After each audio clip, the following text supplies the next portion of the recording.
Unlike a few years ago, Roubaix welcomes us in beautiful sunshine, with lots of culture and interesting corners, even beyond the recommendable window shopping.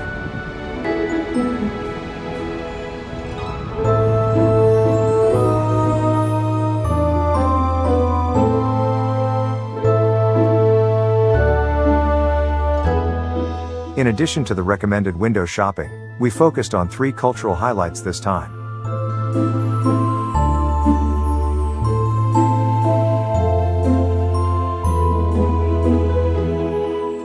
One is in an old factory building and is called La Condition Publique.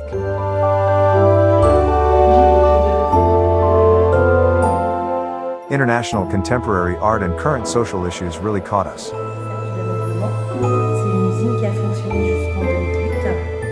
The next is the Manufacture of Roubaix, an old textile factory that today presents this theme and gives an insight into textile production back to the Middle Ages.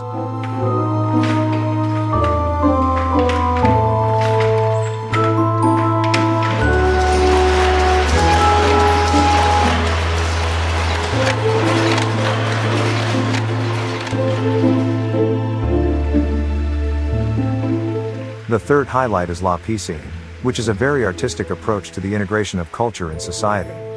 This old swimming pool did not remain a pool. It is the heart of the development of the historic center of Roubaix. A museum. The sheer amount of world-class exhibits alone, gathered under the powerful windows on the front sides, is always worth a visit.